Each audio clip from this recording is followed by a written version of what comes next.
Obviamente, cuando nosotros hablamos de aprendizaje, tenemos que entender claramente, ojo, que el aprendizaje, entendido como tal, ojo, hay que verlo como que, cuando tú me dices, profesor, estoy aprendiendo, ¿qué entiendo yo por aprendizaje, Leonardo? Hola, Leo. Hola, profesor, buenas noches. Buenas noches, hijo. ¿A qué le llamamos aprendizaje? Bueno, más que nada yo creo que es la capacidad de adquirir conocimientos, poder procesarlos tú mismo. Capacidad para poder adquirir conocimientos, ¿ya? Es importante ver acá que la adquisición de conocimientos, cuando tú dices aprendizaje, ojo, hay que entender, chicos, que el aprendizaje, ya, porque a partir de la próxima semana ya entramos con filosofía, ¿ok? Entonces vamos a ver acá. El aprendizaje tiene que ser entendida como toda acción y todo efecto de aprender algún arte, algún oficio o alguna actividad. Tiempo que en ellos se emplea, nos dice la Real Academia de la Lengua. Por eso, cuando tú hablas de aprendizaje, el aprendizaje está inmerso en todo lo que hacemos. Pero cuando hablamos de definición del aprendizaje, hay que ver que hay dos tipos de definición. La definición, el aprendizaje como producto, por un lado, y el aprendizaje como proceso. Entonces, para eso es importante delinear bien qué es el aprendizaje. ¿Por qué? Porque muchas veces se puede cometer por ahí el equívoco de creer que aprendizaje es memoria o aprendizaje es inteligencia. Y no, aún más, por eso hay teóricos como Pavlov, como Skinner, Bandura, que han hecho estudios muy interesantes, investigaciones sobre el aprendizaje. Por eso, el aprendizaje como producto nos dice, desde el modelo conductual, define el aprendizaje como un cambio de conducta que se da a partir de ¿qué? La experiencia. La experiencia. Acá tenemos como representantes a Watson, a Skinner. Es muy interesante si lo vemos desde ese punto de vista. ¿Por qué, profesor? Porque si nos damos cuenta, chicos, ojo, el aprendizaje tiene que ver con gran parte de nuestra vida. Por eso ahí hemos colocado, por ejemplo, ¿no? El aprender nuevos hábitos de respuestas observables. Caminar, escribir, hablar, operar matemáticamente, etc. Pero también hay que ver el aprendizaje como proceso. La escuela de orientación cognitiva, ya no es conductual, claro, que no es la orientación conductual que nos habla del estímulo-respuesta. No. Acá el estímulo es todo hecho, suceso que repercute en la conducta. Claro, pues la R es la conducta, la respuesta. Ahora, nos habla el cambio de conducta relativamente estable a partir de la experiencia, nos dice Pavlov, nos dice Skinner. Pero la orientación cognitiva, acá hablamos de Brunner, de Ausubel, Vygotsky, Piaget, define el aprendizaje como un proceso que produce cambios internos, o sea, cambio de conducta relativamente estable que se da al interior del sujeto, que se adquieren y modifican saberes, conocimientos, interpretaciones.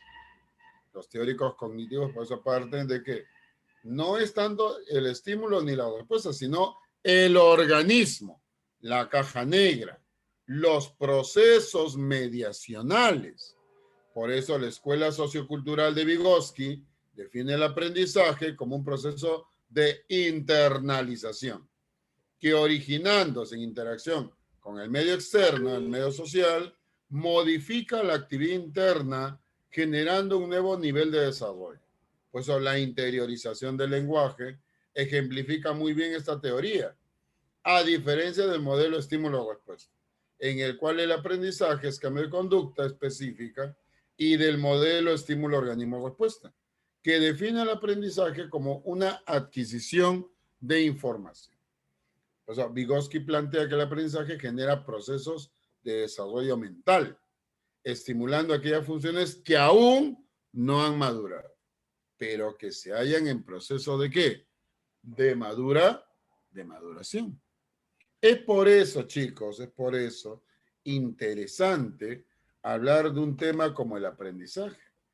Tu futuro médico, tu futuro ingeniero, futuro abogado, administrador, vas a apelar al aprendizaje.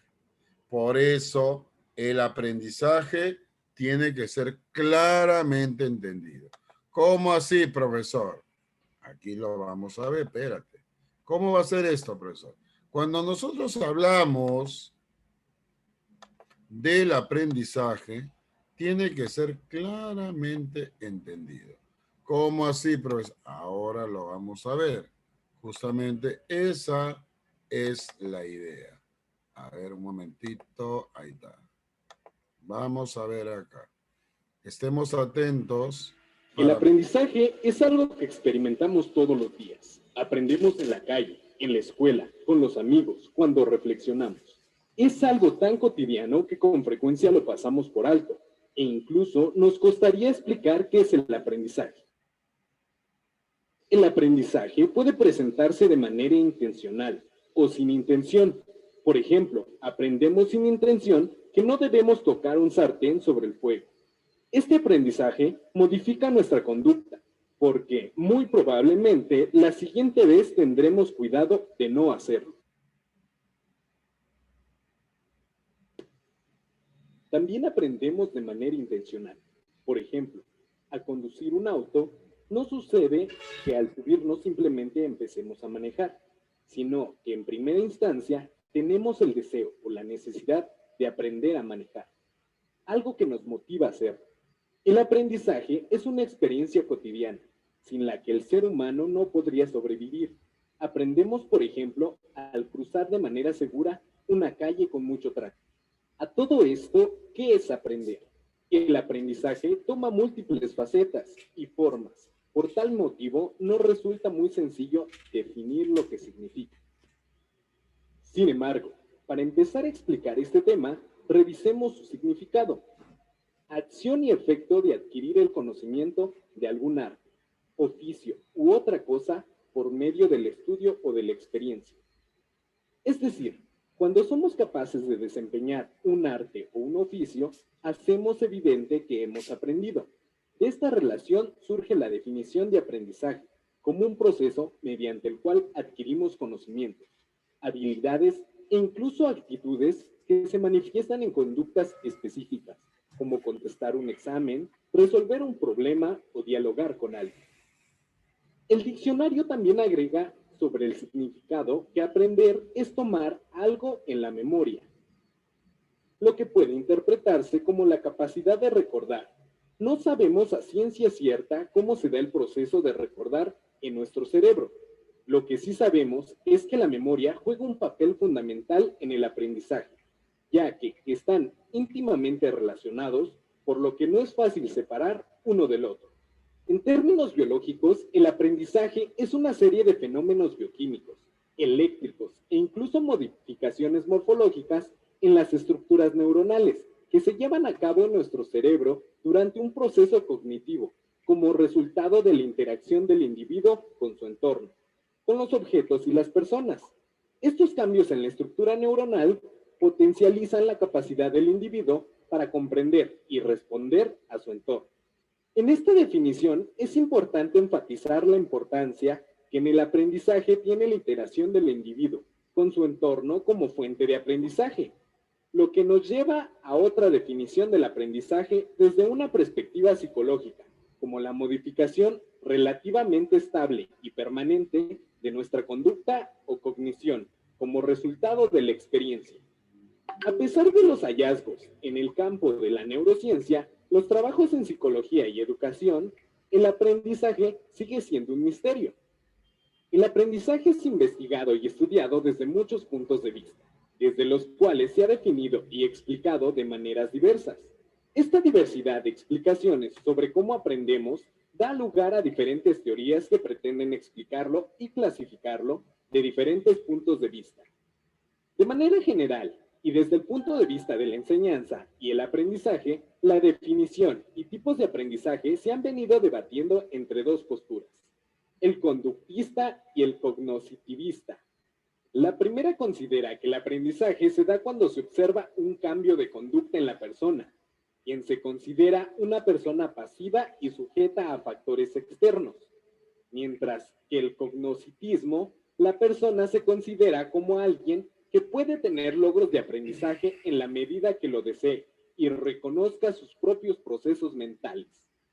Desde la perspectiva cognoscitivista, el aprendizaje influye en condiciones tanto internas de tipo biológico y psicológico como condiciones externas, la relación con el profesor, el ambiente, las características del material que utilizamos para estudiar. Aprendemos mejor cuando relacionamos lo que ya sabemos con lo que queremos saber, pero sobre todo aprendemos cuando encontramos uso y utilidad de lo aprendido, cuando nos motivamos por aprender. Todas las personas somos distintas y en consecuencia tenemos también distintas formas o preferencias sobre cómo aprendemos. Para aprender sobre historia universal, habrá quien prefiera escuchar a un experto. Alguien más prefiere ver un video o quien prefiera ir a un museo. Estas diferencias se conocen como estilos de aprendizaje. Cada estilo privilegia ciertas formas de buscar, procesar, organizar y representar la información que se conocen como estrategias de aprendizaje. En resumen, aprendemos toda la vida y en todo momento. Aprendemos del otro, con el otro y con uno mismo. El aprendizaje y la memoria son dos procesos íntimamente relacionados y necesarios para adquirirnos nuevos conocimientos, conductas y actitudes. Todo lo que hemos aprendido y estamos aprendiendo a lo largo de nuestra vida nos sirven para interactuar con nuestro entorno, convivir con los demás, resolver problemas, enfrentar situaciones o aprobar un examen. Algunos factores que promueven el aprendizaje son la motivación, el deseo por saber y la utilidad que encontraremos en lo aprendido.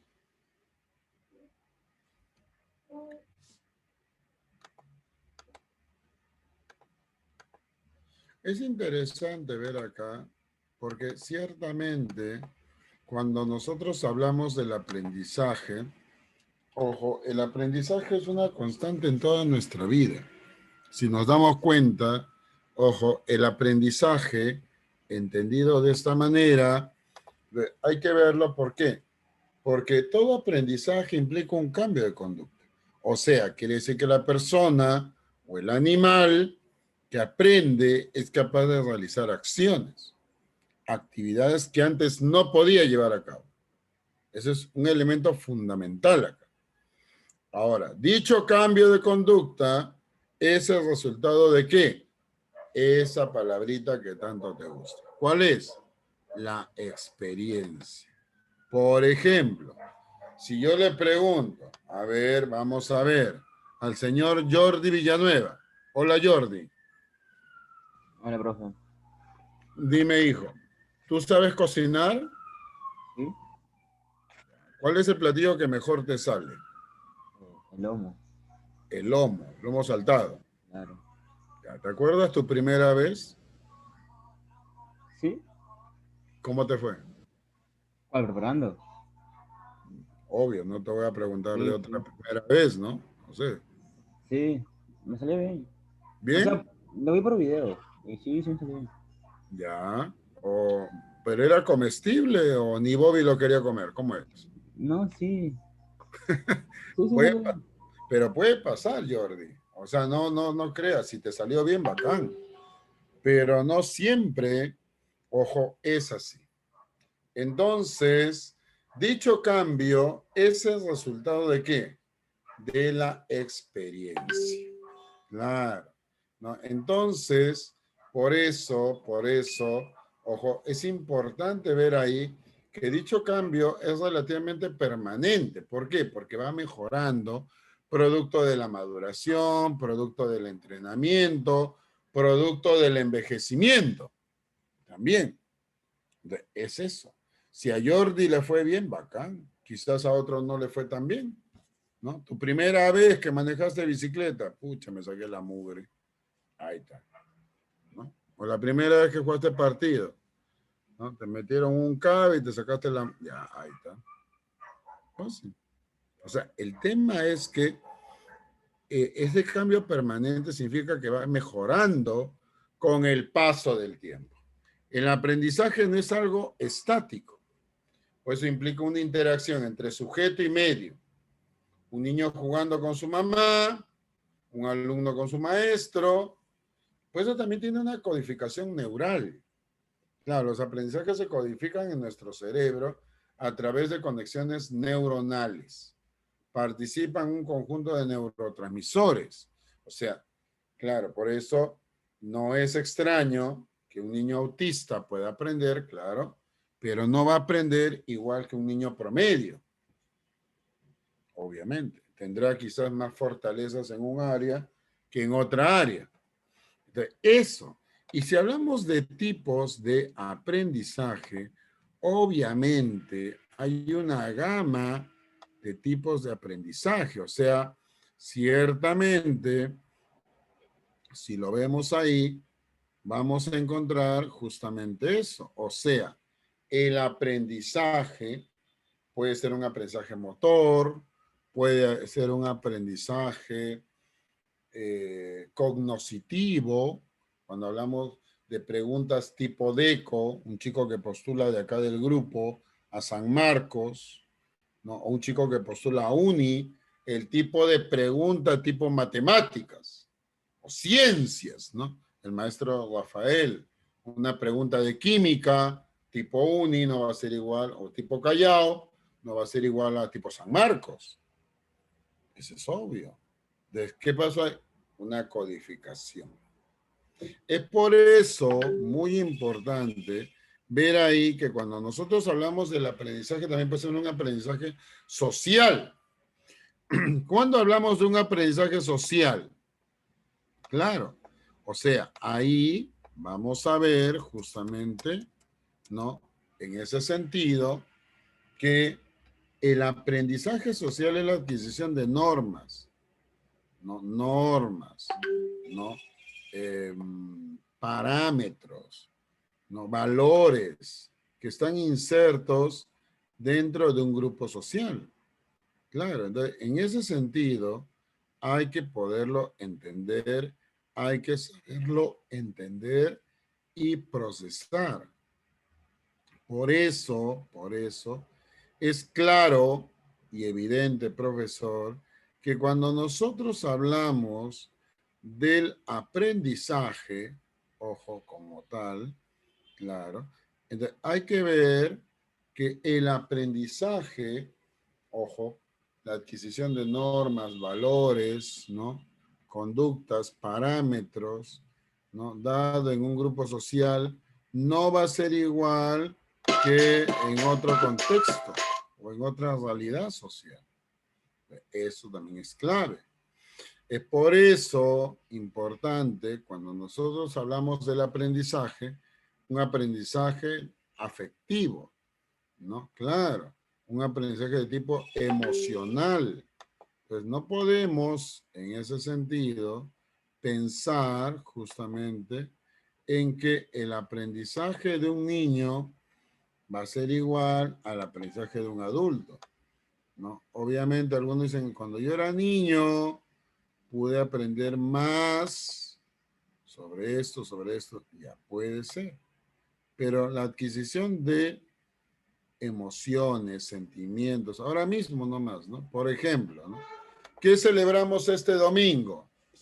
A ver, ¿qué celebramos este domingo, Salón? A ver, Leonardo, Nicole, Carlos, Nayeli Junior. ¿Qué celebramos este domingo, chicos? El Día de la Madre. Día de la Madre. ¿Qué has pensado hacer en el Día de la Madre? Por ejemplo. ¿No? Jordi, ¿qué han pensado hacer en tu casa para el Día de la Madre? Un almuerzo y darle su regalo, ¿no? Un regalo, el almuerzo. ¿Van a estar los que viven en la casa? ¿Van a invitar a gente? ¿Cómo va a ser el tema? Ah, no, o sea, yo vivo con mi familia. No me enteras a mi abuela, ¿no? A tu abuela, ¿vale? Pero vendrá gente de afuera, familia de afuera. No sé todavía eso, no lo hemos conversado. Si van a venir gente de afuera, ¿no? Pero yo creo que quizás, Puede ser. dada la nueva realidad va a ser un poco difícil, ¿no? ¿Tú Sí, qué crees? pero siempre con los protocolos, ¿no? No, de hecho que sí, ¿no? Pero igual, Claro. tanta gente no puede estar reunida. Ah, eso sí. No lo inventé yo, ¿eh? Por cierto. Yo no estoy en contra de que se reúnen con su familia, al contrario. Pero como que la realidad ha cambiado, ¿o no? ¿Será verdad esto? ¿Tú qué dices, Nicole? Daniela. ¿Están de acuerdo, chicas? ¿O no? Y ahí hablamos de aprendizaje. Por eso, cuando se habla de aprendizaje, es clave poder entender eso, ¿no? Leonardo, ¿qué van a hacer en el Día de la Madre en tu casa? La verdad no sé, profesor. ¿Cómo que no sé? No sé, Acá es que está. no se me dice nada, pues. No, ya sé, pero tu papá, tus hermanos, No, acá es un descontrol ese tema. un descontrol es ese tema. Ahí está. Pero, o hay demasiado control también, ¿no? Por este tema, por eso les decía, como que nuestra realidad a partir de la pandemia ha cambiado. Entonces, alguien me dirá, profesor, bacán, claro, es cierto todo lo que usted dice, pero gel, ahí está, ¿no? Alcohol, ¿no? Y no alcohol para tomar, sino una bañada previa, ahí está. Aprendizaje, ¿no? Entonces, por ahí ha salido un eslogan que no creo que tenga mucha pegada. Si amas a tu mamá, no la vayas a ver en su día. Wow, difícil, ¿no? ¿Por qué? Porque siempre hemos aprendido que, claro, va a ser un poco difícil, no digo imposible, pero ahí está. Por eso cuando tú hablas de aprendizaje, tenemos que entender claramente lo que es el aprendizaje. Profesor, y cuando hablamos del aprendizaje, ojo, es importante ver ahí, ¿no? También, porque no está de más, hablar del aprendizaje, ¿no? ¿Por qué no? Según los modelos, ¿no? De condicionamiento, ¿no? Que se dan, ¿no? Que hoy en día podemos hablar mucho de esto. ¿Cómo, profesor? Ahí está. Claro, el condicionamiento clásico, respondiente, dado por el gran Iván Pavlov. ¿No? Pavlov, ¿qué nos plantea? ¿Qué nos presenta? ¿Qué nos propone? Todo aprendizaje es producto de la asociación de dos estímulos. Claro, la asociación de estímulos. Por eso el condicionamiento. Este condicionamiento es la asociación simples o cadenas de asociaciones entre estímulos ambientales y conductas reflejas. ¿Quién lo trabajó esto? El gran Pavlov. Él hizo trabajos de laboratorio con perros, muy interesante, ¿no? En la Universidad de Varsovia. Por eso cuando tú hablas del condicionamiento, profesor, ¿en qué consiste ese condicionamiento? Ahora lo vamos a ver. ¿Cómo así, profesor? Aquí estamos. Justamente ahí. Uno de los temas importantes para la psicología del aprendizaje es el condicionamiento. Bienvenidos, vamos a abordar el condicionamiento clásico. El origen de la teoría conductual se encuentra en los estudios que Iván Pavlov, un fisiólogo ruso, realizó con los animales. Él establecía que el comportamiento que antes ocurría tras un evento determinado ocurra tras un evento distinto. ¿Cómo es esto? Nos preguntamos. Pues bien, veamos el siguiente ejemplo que nos aclara el panorama. En una primera parte del experimento, Iván Pavlov relacionó un estímulo incondicionado para provocar una respuesta incondicionada. ¿Qué fue lo que hizo? Presentó un plato de comida a un can para que éste obviamente salivara. El can, al ver el plato de comida, naturalmente produjo estos efectos fisiológicos que es la salivación. En una segunda parte del experimento, Iván Pavlov lo que hizo fue poner un estímulo condicionado. En este caso, incluyó junto con el plato de comida una campanilla. Al sonar la campanilla una y otra vez asociado al plato de comida, el can comenzaba a modificar su respuesta, es decir, comenzaba a aprender. En una tercera parte del experimento, ya Iván Pavlov únicamente presentaba la campanilla, el sonido de esta hacía que el can salivara. Entonces, ¿a qué conclusión llegó él? Había llegado a la conclusión de que se había producido una asociación entre dos estímulos. Estos estímulos, que en un principio no tenían relación alguna, habían hecho que al presentarse juntos, tanto la comida como la campanilla, habían logrado en el can un aprendizaje. Esto se había conseguido gracias a un entrenamiento organizado. Iván Pavlov realizó su experimento a través de una serie de etapas en donde básicamente lo que pasaba era que asociaba un estímulo incondicionado a un estímulo condicionado. Si en un inicio un estímulo incondicionado provoca una respuesta incondicionada, al introducir este otro elemento que es el estímulo condicionado, como lo fue la campanilla en el experimento de Pavlov, lo que hace es en una tercera etapa producir, de acuerdo a este estímulo condicionado, una respuesta condicionada. Este proceso, decimos, es inconsciente. ¿Inconsciente por qué? Porque el sujeto que aprende no está consciente de la relación que existe entre el estímulo condicionado con el estímulo incondicionado. Es esta persona, es el experimentador, el que introduce este estímulo condicionado y provoca este efecto. Una vez que viene este estímulo condicionado, pues naturalmente la respuesta obviamente sea condicionado. De la misma manera, como este experimento, existen en el medio, en la vida cotidiana, muchísimos ejemplos de condicionamiento. Si en un primer lugar se trató de comida, frente a un perro que desea salir a pasear y su amo va a tomar la correa para sacarlo a dar el paseo matutino, puede recibir la misma respuesta. El can comienza a ponerse feliz, alegre, a mover su cola, en definitiva muestra una reacción, porque inmediatamente sabe que su dueño lo llevará a dar un paseo y este tendrá pues obviamente este momento de recreación.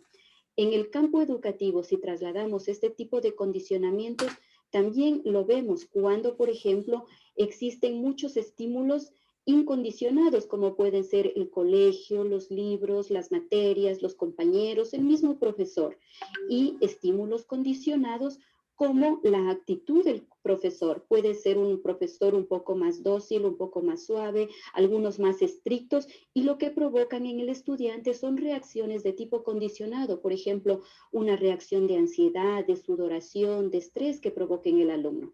Todo lo contrario, si un profesor es más amigable, más amistoso, más entrañable, más simpático con sus estudiantes, lo que provoca son reacciones de más agrado frente al docente y frente a la materia de la cual se trata y a la institución, obviamente. De ahí, por ejemplo, nuestra responsabilidad como docentes para trabajar efectivamente en buenas situaciones de aprendizaje que lo que hagan es despertar en el alumno buenas situaciones y condicionamientos para que él logre aprender efectivamente. Otro ejemplo que vemos dentro del condicionamiento clásico es el que nos presenta Watson. Watson estudió las conductas de temor en bebés y en niños pequeños. Lo que él hizo fue realizar un experimento con un bebé de 6 meses de edad denominado Albert. Al presentar a Albert una rata blanca, él jugaba tranquilamente sin ningún temor. pero en una segunda parte del experimento, Watson introdujo un estímulo condicionado que fue el ruido sumamente fuerte de un diapasón. Al sonar el diapasón junto a la rata blanca, Albert comenzó a llorar. Cada vez que aparecía la rata, Watson aplicaba este sonido fuerte del instrumento, entonces creó en Albert un temor, un miedo. Con lo cual, Watson comprobó que los temores se aprenden del ambiente social. Un ser humano, dice él, nace sin temores y poco a poco, a medida que va desarrollándose y introduciéndose el ser humano en un entorno social, va adquiriendo más miedos y ansiedades de pronto. Los niños pueden desarrollar y generalizar sus miedos porque en un inicio los relacionan con un estímulo y lo trasladan a estímulos similares. Por esta razón, padres y maestros tenemos que estar siempre al cuidado de nuestros niños y de nuestros estudiantes para que precisamente no generalicen esos miedos y dar las mejores pautas y condiciones para que estos logren solventar de la mejor manera sus temores. ¿Qué proceso seguimos en el condicionamiento clásico? Hay 4 procesos básicos. En el proceso de adquisición, una respuesta condicionada puede aumentarse debido a los pareamientos, a las asociaciones sucesivas entre un estímulo condicionado y un estímulo incondicionado. En un segundo proceso de extinción, una respuesta condicionada puede disminuirse gradualmente cuando el estímulo incondicionado se presenta sin el estímulo condicionado. En el proceso de generalización, se extiende la respuesta condicionada por otros estímulos similares al condicionado. Por ejemplo, un perro que ha mordido a una persona, esta logra tener ansiedad frente a todos los perros, sean estos bravos o simplemente perros inofensivos. La persona que tiene su temor porque ha sido mordida en primera instancia, pues ha generalizado sus miedos a los perros que prácticamente no le hacen, son inofensivos. En el proceso de discriminación, en cambio, sucede todo lo contrario. La persona solo reacciona frente al estímulo condicionado y desaparecen los demás estímulos semejantes. En este caso, pues no tendrá temor a otros canes, considerándolos que son inofensivos, sino solamente al can que le produjo esa agresión. Bien, ¿cuál es la conclusión a la que llegamos con el condicionamiento clásico? Básicamente es que nos es posible aprender y desaprender conductas a través del condicionamiento. Les agradezco mucho y nos veremos. Es interesante ver ahí justamente cuando se habla del condicionamiento, chicos, porque ciertamente si nosotros hablamos del condicionamiento como tal, ojo, este condicionamiento consiste pues en la formación de hábitos, conductas, ¿no? Por ejemplo, ¿no? Si nosotros hablamos de hábitos, conductas, comportamientos, y yo le pregunto, por ejemplo, ¿no? A ver, vamos a ver, de acá del grupo, ¿dónde está? Ahí está. Vamos a ver por acá. Si yo le pregunto, por ejemplo, ¿no? A ver, ¿no? A ver. Hola, Junior. ¿Cómo estás, hijo? Buenas noches, profesor. Buenas noches, hijo. Dime, hijo. ¿A qué le tienes fobia? ¿Fobia? Yo creo que nada, profe. No he descubierto al menos una fobia que yo tenga. ¿Estás seguro? Por Al menos que ejemplo, yo haya descubierto. por ejemplo, una rata. ¿No? Si se sale una rata en tu casa, Más lo intento matar que otra cosa. la matarías. Sí. ¿Sí? ¿Sí? Ah, vale, no hay problema. Leonardo, hola Leo. Hola, profesor. Si yo te digo una rata, ¿le tienes miedo o no? La verdad, no. ¿Normal? Sí, normal. ¿Vas y la matas como si nada? No tanto como si nada, pero sí. Claro, ¿ves? Ahí está. Y si yo le pregunto a los chicos y chicas de acá, alguno me dirá, profesor, pero normal, como lo ha hecho Junior, como me ha dicho Leo, Pero otros que me dirán, bueno, depende, profesora, porque verdad, eso de matar una rata o enfrentarme a una de ellas, pucha, ya me pone un poco saltón. Ahí está. Si hablamos de rata, ¿no? Hay personas que le tienen fobia a las aves. Condicionamiento, claro. ¿Por qué? Porque quizás cuando eras pequeño o pequeña, ojo, por ahí, pues, entraste al corral de la casa de tus tíos o de tus abuelos que criaban aves en ese tiempo y pues te dieron el gallo te dio una pateadura que, bueno, desde ahí le tienes recelo ¿a quién? A las aves. Eso sí es importante. Por eso el apareamiento de estímulos entre el estímulo incondicionado y el estímulo neutro, ¿no? Entonces, es importante justamente ver ahí que las fobias justamente conllevan a todo esto también, de alguna manera, ¿no? O sea, ciertamente esto también se da por apareamiento, claro, ¿no? El apareamiento de estímulos. Entonces, ciertamente, ojo, cuando tú hablas de una fobia es un medio desproporcionado ante objetos o situaciones concretas, ¿no? Insectos, lugares cerrados, sentimientos de odio o rechazo hacia algo que genera muchos problemas emocionales, sociales y políticos, como podría ser hasta la xenofobia en algunos casos. Pero, profesor, ¿y si nosotros hablamos del condicionamiento operante? Ahí ya estamos hablando del modelo skinneriano. Skinner nos va a presentar otro modelo totalmente diferente. ¿Cómo así, profesor?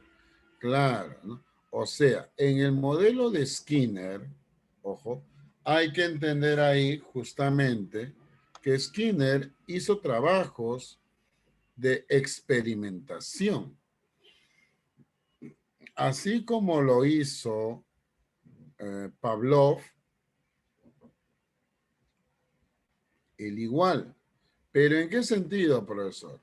Cuando nosotros hablamos, ojo, del aprendizaje, ¿no? Según el modelo skinneriano, ojo, vamos a encontrar ahí justamente ciertos elementos que lo van a distinguir claramente. ¿Cómo están? Entonces, ¿cómo es esto, profesor? Profesor, disculpe. Sí, dime, hija, ¿qué pasó? No, ya no, ya.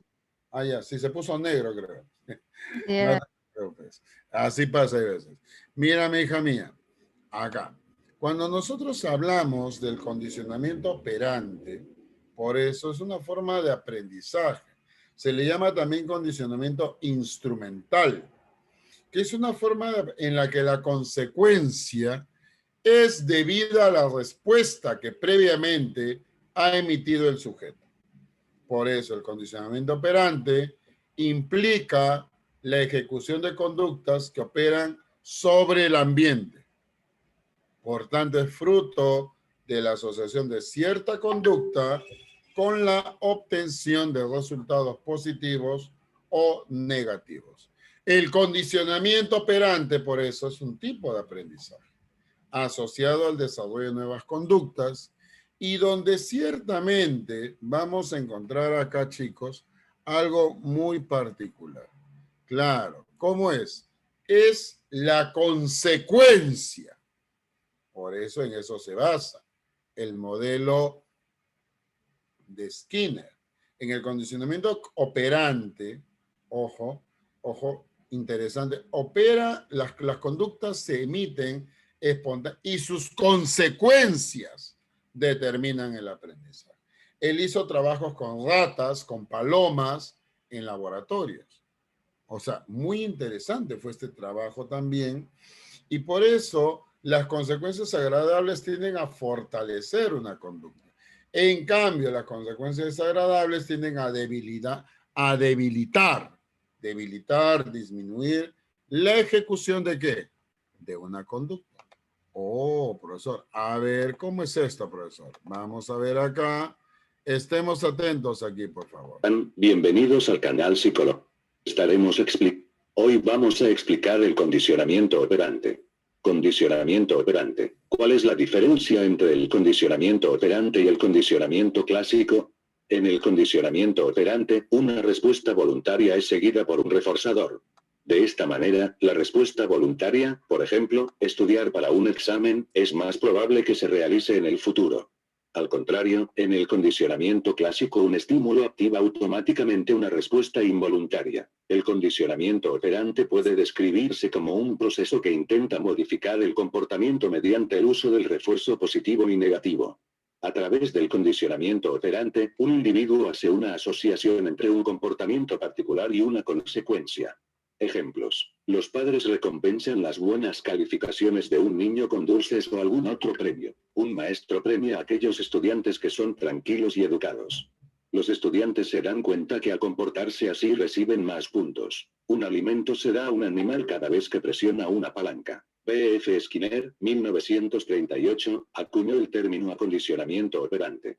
Skinner identificó 3 tipos de respuestas o operantes que pueden seguir el comportamiento. Operantes neutrales. Respuestas del entorno que no aumentan ni disminuyen la probabilidad de que se repita un comportamiento. Reforzadores. Respuestas del entorno que incrementan la probabilidad de repetición de un comportamiento.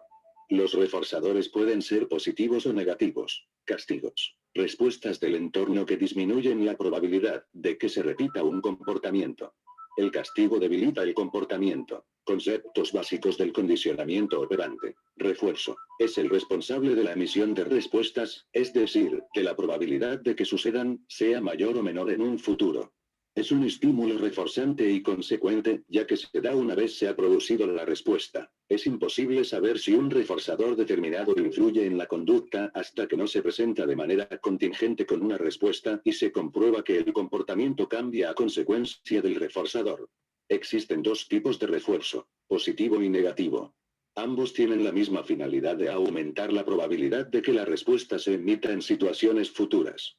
Además, para Skinner los reforzadores se definen por medio de las conductas que son observables y medibles. Refuerzo positivo. El refuerzo positivo refuerza un comportamiento proporcionando una consecuencia que un individuo encuentra gratificante. Refuerzo negativo. La eliminación de un reforzador desagradable también puede fortalecer un comportamiento.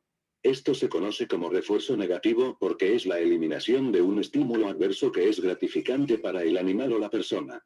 El refuerzo negativo refuerza el comportamiento porque detiene o elimina una experiencia desagradable. Reforzadores primarios. Serían todos aquellos reforzadores básicos que no necesitan de ninguna historia de condicionamiento previa para funcionar como tales. Algunos ejemplos serían el agua, la comida y el sexo. Reforzadores secundarios. Los reforzadores secundarios sí estarían basados en historias previas de condicionamiento gracias a la asociación con estímulos incondicionados. Algunos ejemplos serían el dinero y las calificaciones. Contingencia de 3 términos. Es el modelo básico del condicionamiento operante y está formado por 3 componentes. El estímulo discriminativo, la respuesta y el estímulo reforzador. Un estímulo discriminativo sería aquel que va a indicar al sujeto que el reforzador está disponible, señalando que si lleva a cabo una determinada conducta podrá obtener dicho reforzador.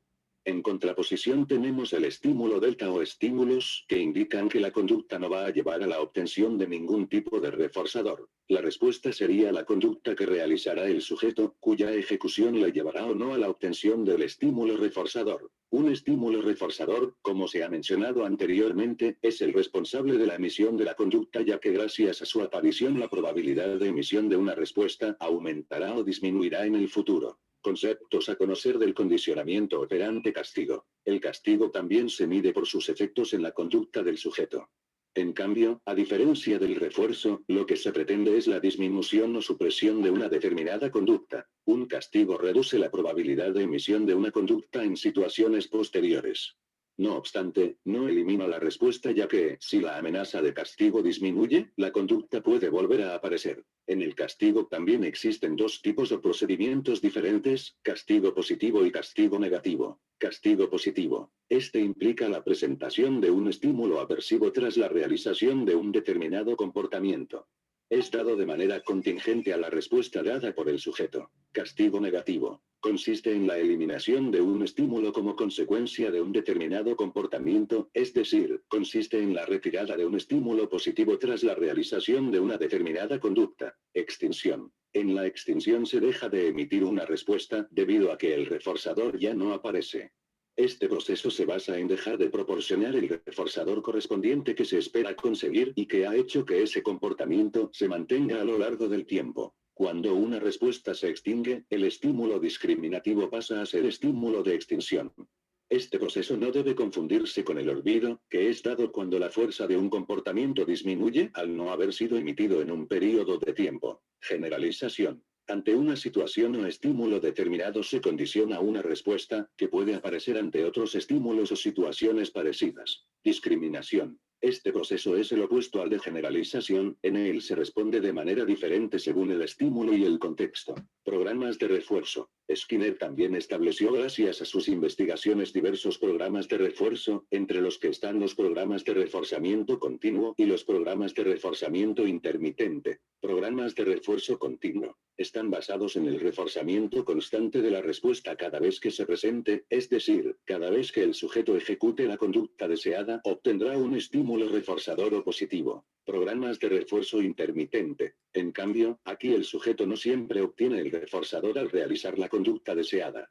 Estos se definen en base al número de respuestas dadas o al intervalo de tiempo transcurrido entre respuestas, dando lugar a diferentes procedimientos. Programas de razón fija. En estos programas el reforzador se proporciona cuando el sujeto genera respuestas fijas y constantes. Por ejemplo, en un programa de razón 10 la persona obtiene el reforzador tras haber realizado 10 respuestas cuando se presenta el estímulo. Programas de razón variable. Este se construye igual que el anterior, pero en este caso el número de respuestas que el sujeto debe dar para obtener el reforzador es variable. El reforzador seguiría dependiendo del número de respuestas emitidas por el sujeto pero con una razón variable, gracias a la cual se evita que el sujeto llegue a predecir cuándo obtendrá el reforzador. Programas de intervalo fijo. En los programas de intervalo la obtención del reforzador no depende del número de respuestas que el sujeto dé, sino que está determinado por el tiempo transcurrido. En consecuencia se refuerza la primera respuesta producida después de haber pasado un periodo de tiempo determinado. En los programas de intervalo fijo el tiempo entre reforzador y reforzador es siempre el mismo. Programas de intervalo variable. En estos programas el reforzador se obtiene después de un tiempo, aunque el tiempo es distinto para cada reforzador recibido. Cambio conductual. Aproximaciones sucesivas o moldeamiento. El moldeamiento consiste en el cambio conductual a través del moldeamiento de conductas o el refuerzo diferencial de aproximaciones sucesivas. Para moldear una conducta concreta se siguen una serie de pasos. En primer lugar se identifica cuál es la conducta inicial que se pretende moldear para saber a cuál se quiere llegar. Después, se delimitan los posibles reforzadores que se van a emplear y se separa en pasos o etapas el proceso para llegar a la conducta final, reforzando cada etapa o aproximación sucesiva hasta llegar a la última. Con este procedimiento dinámico se van transformando tanto las conductas como sus consecuencias. En este sentido, se refuerzan las aproximaciones sucesivas hacia una conducta objetivo. No obstante, para que se pueda llevar a cabo, es necesario partir de una conducta previa que ya realice el sujeto, para así ir reforzando poco a poco sus conductas hasta llegar a la meta. Encadenamiento. Con él se forma una nueva conducta a partir de la descomposición en pasos o secuencias más sencillas, reforzando cada respuesta dada en cada uno de los pasos, para así llevar al establecimiento de una respuesta más compleja en el repertorio conductual del sujeto. Se pueden llegar a formar cadenas largas de respuestas utilizando reforzadores condicionados, adoptando una unidad funcional y cuyo establecimiento lleva a la adquisición y definición de una destreza particular. Muchas gracias por ver este video, suscríbete al canal. Es interesante. ¿Qué les ha parecido, chicos? El condicionamiento operante. ¿Qué te pareció, Evelyn? María.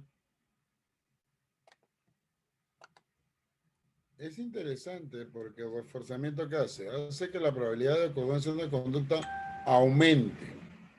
Entonces, el refuerzo positivo va a seguir una consecuencia agradable para el sujeto, para el organismo.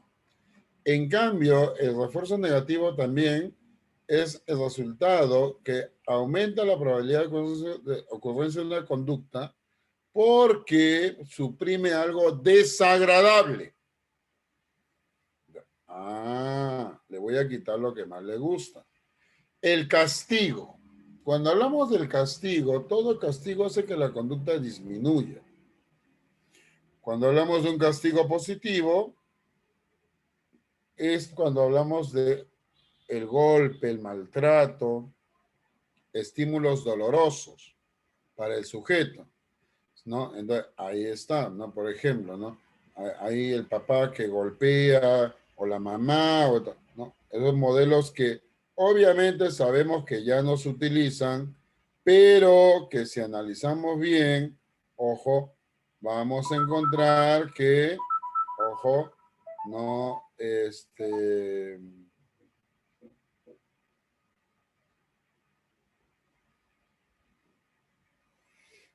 ese sentido, hay que ver ahí justamente que cuando hablamos de un castigo positivo, ojo, entonces en ese punto es importante ver un castigo positivo no es igual al negativo. El negativo, esto se da como resultado de la conducta. El organismo pierde una situación agradable. O sea, le voy a quitar lo que más le gusta. Por ejemplo, ¿no? Si un adolescente se ha portado de forma incorrecta, sus padres le castigan dejándole sin paga semanal, ¿no? O sea, sin propina, sin dinero. O te corto el internet. Ahí está. En vez de fragelarte, ¿no? Ah, interesante, profesor. Claro. Por eso, cuando se habla del condicionamiento operante, ¿no? El elemento fundamental en este condicionamiento es el refuerzo, que es una recompensa o un castigo que sigue la conducta que se debe aprender. Por eso es muy importante justamente ver que este trabajo se hizo en la famosa caja de Skinner, ¿no? Esta caja de Skinner fue muy importante. ¿Por qué? Porque a partir de ella, el animal, esa ratita era deprivada de alimento. El animal ingresaba a la caja, se la hacía ingresar y comenzaba a dar vueltas hasta que quizás con esta patita o la patita de acá, la posterior, o la cola, presionaba la palanca de manera casual, buscando comida, hambrienta. ¿De qué hacía? Se le daba una porción mínima de comida. Esto hacía que el animal se fuese aproximando gradualmente a esto. Entonces se notó que esto también se puede aplicar con ¿quiénes? Con seres humanos. Oh, interesante, profesor.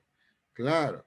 Por eso, cuando nosotros hablamos del condicionamiento operante, ojo, es muy interesante poder entender ahí justamente cómo se aplica esto. ¿En qué casos podemos aplicar el modelo operante, ¿no? Y por eso, cuando tú hablas del condicionamiento, es interesante porque esto se aplica mucho ¿dónde? A nivel inicial. O sea, hay que hacer una distinción entre lo que es el condicionamiento operante y lo que es el llamado condicionamiento clásico, ¿no? O sea, ¿por qué? Porque se puede confundir. Aún más, podemos encontrar personas que te van a decir, pero sí es lo mismo. No, no es lo mismo. Cuidado. Ahí hay que tener bastante cuidado. No es igual. Entonces, ¿cómo, profesor? ¿Por qué? Ahora vamos a ver por acá. Estemos atentos para entender. Veamos acá. Todos, bienvenidos a mi canal. ¿Qué es el conductismo? ¿Cuál es su objetivo de estudio? Sus principales representantes según el conductismo. Con sus principios. ¿Qué es el conductivismo? El conductivismo es una corriente psicológica que estudia procesos mentales. ¿Cuál es el objetivo de estudio?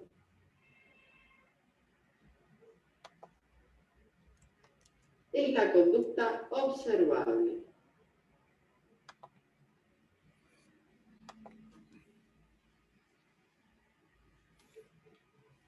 ¿Cuáles son sus principales representantes?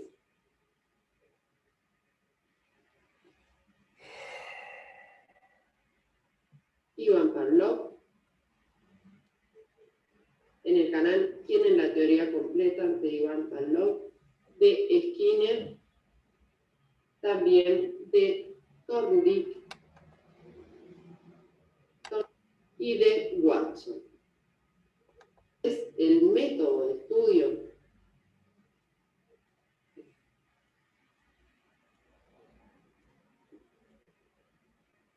Y acá puede ser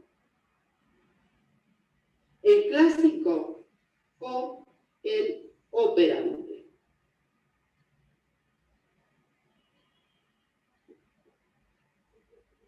Cuando nos referimos al clásico, nos referimos a Pavlov, el cual experimentó con perros.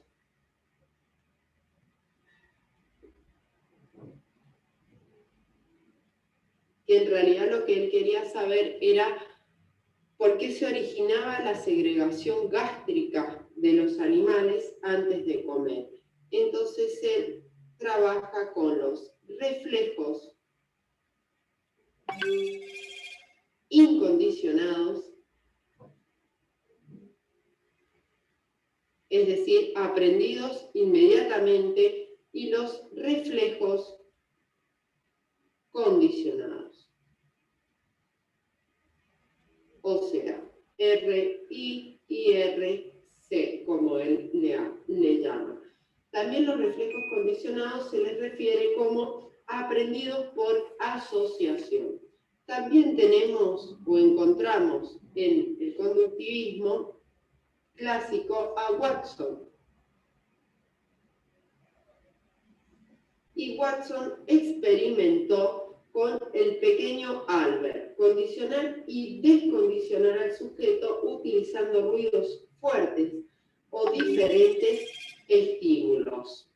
Y él hablaba entonces de condicionar y descondicionar. Y luego en el operante,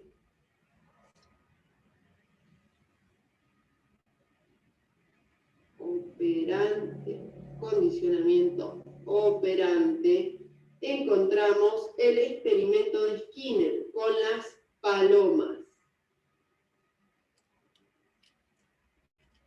Él lo que estudió fue el aprendizaje por refuerzo. Y él hablaba de dos tipos de refuerzos: el positivo y el negativo. El negativo suprime.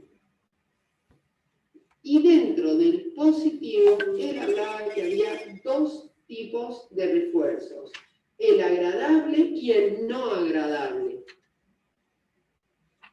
Ya voy a dar ejemplos. Y el no agradable. Y cuya repetición de estos estímulos posibilitan la repetición o la probabilidad de repetición o recurrencia de acciones o conductas. Bien, aquí le llaman refuerzo. Si un niño hace una conducta que es correcta y nosotros premiamos esa conducta, ya sea con algo material, con un gesto, una sonrisa, ¿sí?, es un refuerzo positivo agradable, ¿sí? Sin embargo, un niño rompe un juguete a propósito, también le damos un refuerzo positivo, pero no agradable. Por ejemplo, un reto. Sin embargo, ese refuerzo es positivo. Poner límites con amor, con cariño, es positivo. Sin embargo, el negativo es una supresión de refuerzo. Por ejemplo, un niño hace algo mal, una conducta no deseable, por ejemplo, golpea a otro niño, y ese no se coloca un refuerzo, ya sea positivo o no agradable, el niño va a repetir esa conducta y va a repetirla creyendo que está bien, ¿sí? Básicamente de esto trata el conductivismo, de la conducta basada en reflejos de estímulo y respuesta. Espero que te sirva el video. Si te sirvió, suscríbete, regálame un me gusta y cualquier duda, déjala en los comentarios. Gracias. Es muy interesante ver acá, ¿sí? Si vemos ahí, el condicionamiento operante se basa básicamente en las consecuencias de la conducta. Ahora, el aprendizaje por observación, ojo, o también llamado, ¿no? Este modelo de aprendizaje llamado, pues, dado por Bandura, ¿no? Bandura ciertamente se basa también en eso, ¿no? O sea, ¿en qué sentido? Claro, en el sentido de que nosotros copiamos la conducta tomada de un modelo. ¿Cuál es ese modelo? El modelo social. Por eso Bandura dice que hay fases: la adquisición, la retención, la ejecución y el reforzamiento. Por eso hay una etapa de observación y hay una etapa de ejecución de la conducta. Por eso, básicamente, nosotros copiamos tomando modelos. Claro, entonces el aprendizaje, según el condicionamiento de Bandura, tiene que ser claramente entendido, ¿no? O sea, en ese sentido. Bandura, por eso, si vemos hoy en día, ¿no?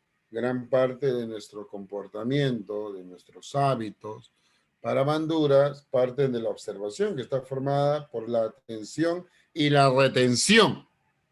La atención es indispensable, pues sin ella no hay posibilidad alguna de retención de lo observado, que en este caso es la memorización. La etapa de ejecución está formada por dos subprocesos, que es la reproducción motora, que se realiza una vez comprobada la capacidad del sujeto para ejecutar el comportamiento observado en el modelo, ¿no? Y la propia, ¿no? Retroinformación de que su accionar se aproxima al modelo imitado. Entonces, ciertamente, ahí vemos el modelo observacional. Entonces, cuando tú hablas de este modelo observacional, todos en algún momento copiamos este modelo observacional, o también llamado vicario, ¿no? Dado por Bandura. Por eso Bandura es interesante dentro de la psicología. ¿Por qué? Porque nosotros, gran parte de nuestro comportamiento, ¿cómo lo hacemos?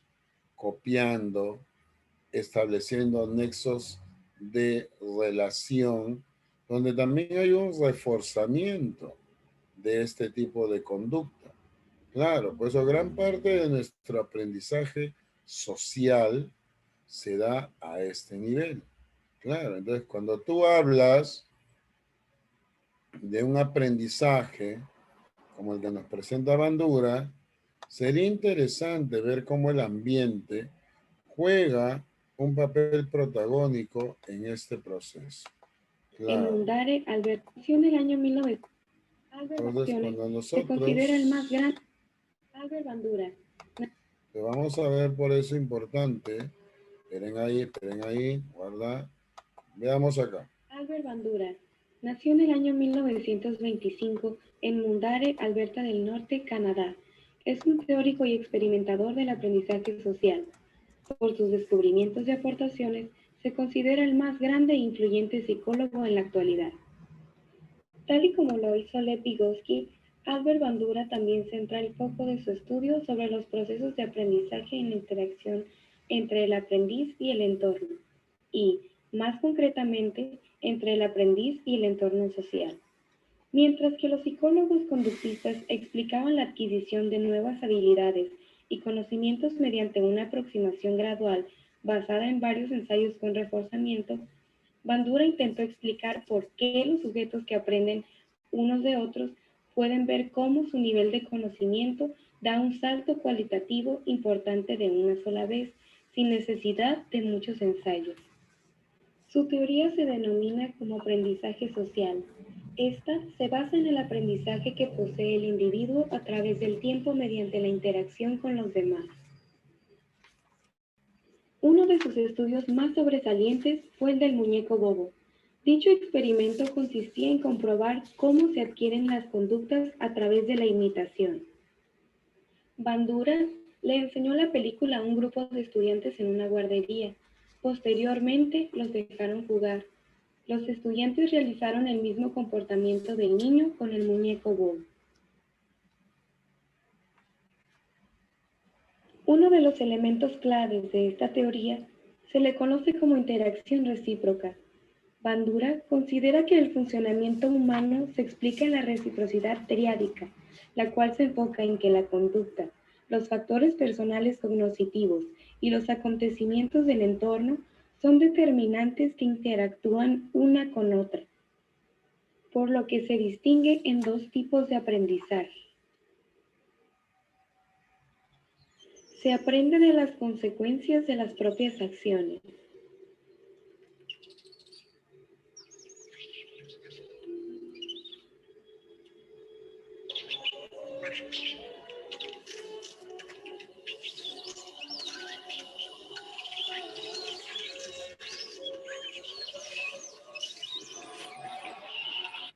No. Sí. ¿Cómo es capaz? No pude porque me tiraron al fuego. Oh, mire, mi nariz. ¿Qué pasa? Puede que no me digas la verdad, Pinocho. Se aprende de las consecuencias de modelos por medio de la observación. ¿Qué? ¿Qué es?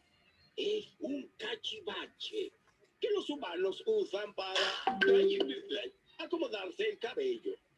Así, un giro por aquí, un giro por acá, ¡ay! Y listo. Te queda una configuración estética del cabello que todos los humanos admirarán. Siempre tenemos invitadas tan encantadoras y distinguidas, ¿verdad, Eric?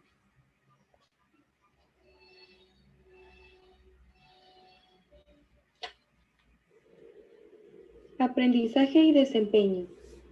Cuando observamos modelos y adquirimos un conocimiento.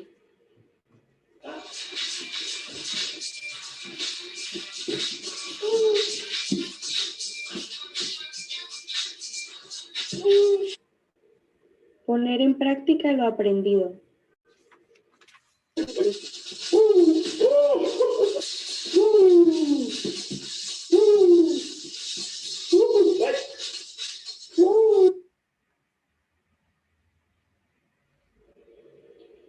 Aprendizaje por observación. Este consta de 4 principales aspectos. Atención. Consiste en observar la conducta deseada del modelo. Retención. Consiste en procesar la información obtenida. Reproducción. Consiste en llevar a cabo dicha conducta. Motivación. Es cuando hay un incentivo o hay una consecuencia al realizar dicha conducta.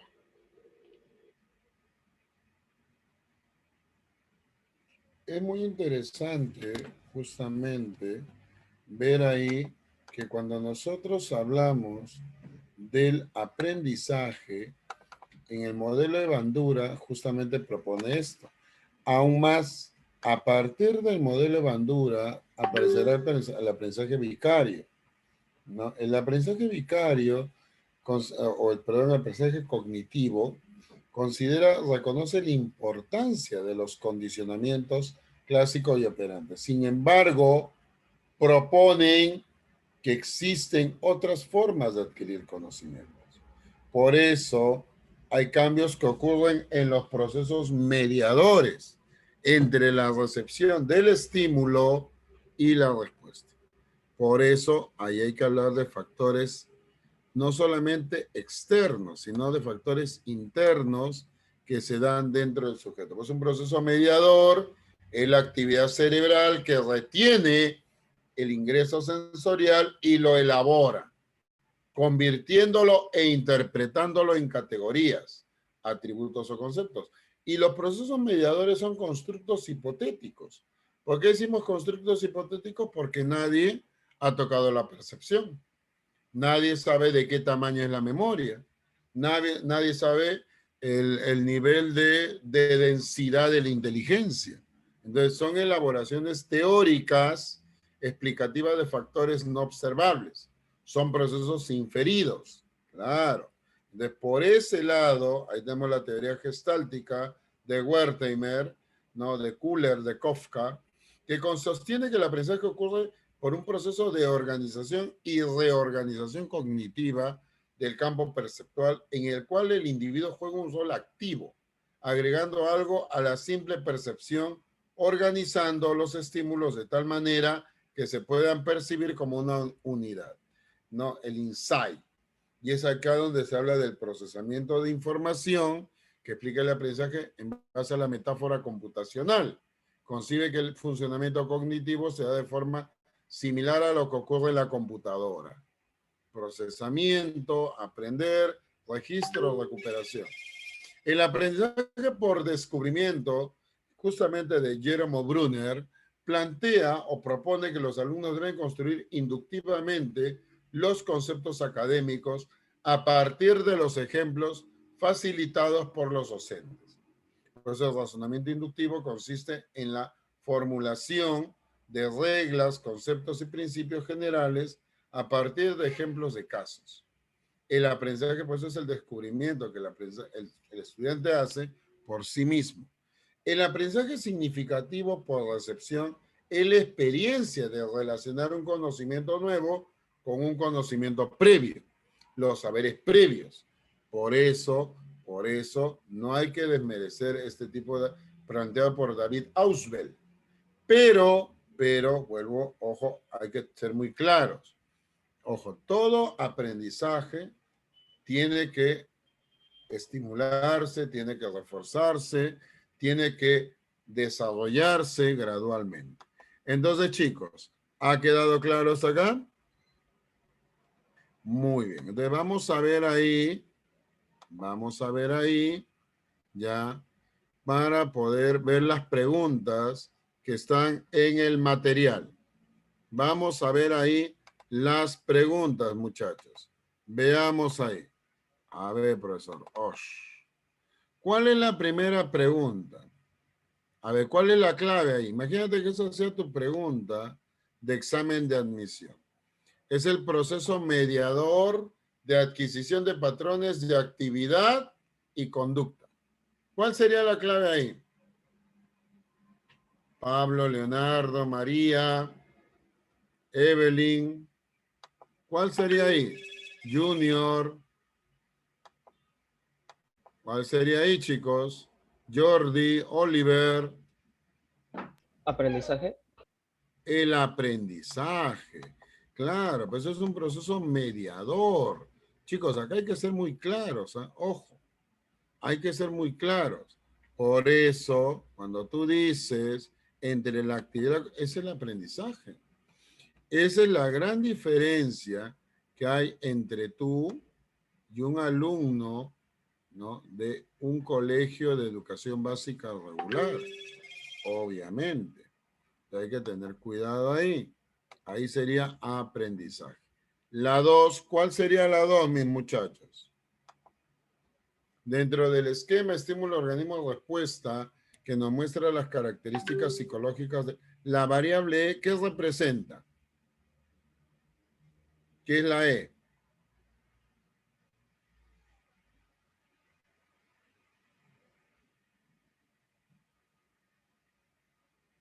¿Qué será la E? A ver, ¿qué me dicen ahí, muchachos? Jordi, Oliver, Junior. Pablo, María, Leonardo.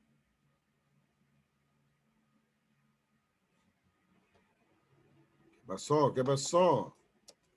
Eso se le llama inputs. Claro. El input no es el outputs. El outputs es la variable mediadora. ¿Dónde se da el output? En el organismo. Lo que tú procesas como organismo. Yo soy un organismo, tú eres un organismo. Oh, ahí está. Veamos. Ahí, ¿cuál sería la clave? El input. El output es lo que yo proceso y sale la respuesta. Interesante. La pregunta número 3. El aprendizaje definido como qué.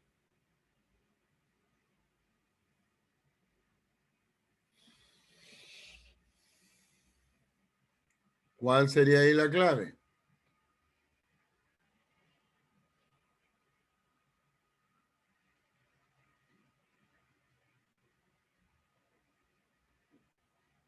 ¿Definido como qué, chicos? Eso lo acabo de decir, ¿ah? Osh, ¿qué ha pasado ahí? ¿Como proceso conductual? ¿El modelo conductual nos habla de proceso? ¿O es el modelo cognitivo? Cuidado. Sería como producto bajo, claro, ¿no? El aprendizaje como proceso. ¿Quién habla del proceso? El modelo cognitivo. Hay que tener cuidado ahí, mis muchachos. Cuidado. La 4. A través del aprendizaje social que se adquieren. A ver, ¿cuál es la 4? ¿Cuál será la 4? Junior, Leonardo, María. A través del aprendizaje social, ¿cuál? La B. Beso. Normas y valores. Claro, esas normas y valores, ¿dónde? En el grupo social. Claro, eso hay que trabajar. Claro, normas, valores, que lo va dando ¿quién? El grupo social como tal. La 5. ¿Cuál es la 5, chicos?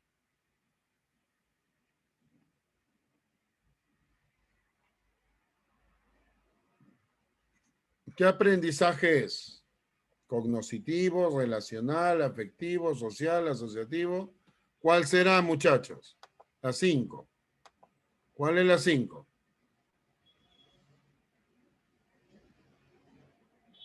Se modifican pautas en el procesamiento de información. ¿Cuál será? A ver, están muy callados ahí, ¿ah?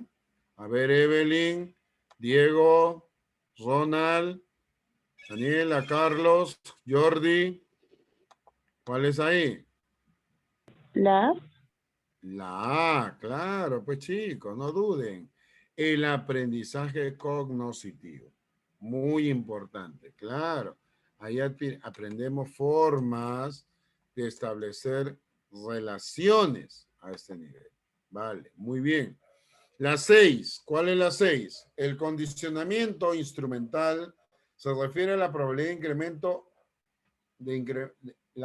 a la probabilidad de incremento a reducción de una conducta mediante qué?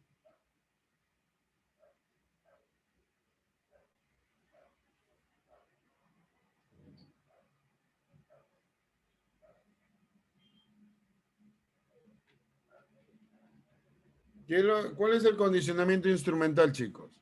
Cuando hablamos de condicionamiento instrumental, ¿de quién estamos hablando? El condicionamiento OP, operante. ¿Cuál sería ahí la clave? El reforzamiento, positivo o negativo. Por eso Skinner decía, más que castigar una conducta, ¿qué es lo que hay que hacer? Hay que reforzar. Reforzamiento pasivo no hay ahí, ¿eh? Cuidado. La importancia del reforzamiento se ve reflejado en la propuesta por, ¿cuál sería ahí la clave? La A, la B, ¿Cuál sería, chicos? ¿Hay o no hay? Uy, están durmiendo ahí, ¿ah? Esto no me gusta. ¿Cuál es? Evelyn, María, Leonardo, Junior, Jordi. Ya estamos mal ahí, ¿ah? La ley del efecto. Claro, Skinner. ¿Ven? Así que hay que estudiar, pues, muchachos. No se me queden ahí enamorados ahí. ¿Ah? ¿Qué ha pasado? La próxima semana ya entramos con filosofía, como tiene que ser. ¿Ok? Muy bien, muchachos. Ahí nos quedamos. Un abrazo. Rafael, me voy despidiendo. Cuídate. Y ya nos vemos la próxima semana. ¿Sí? Cuídense.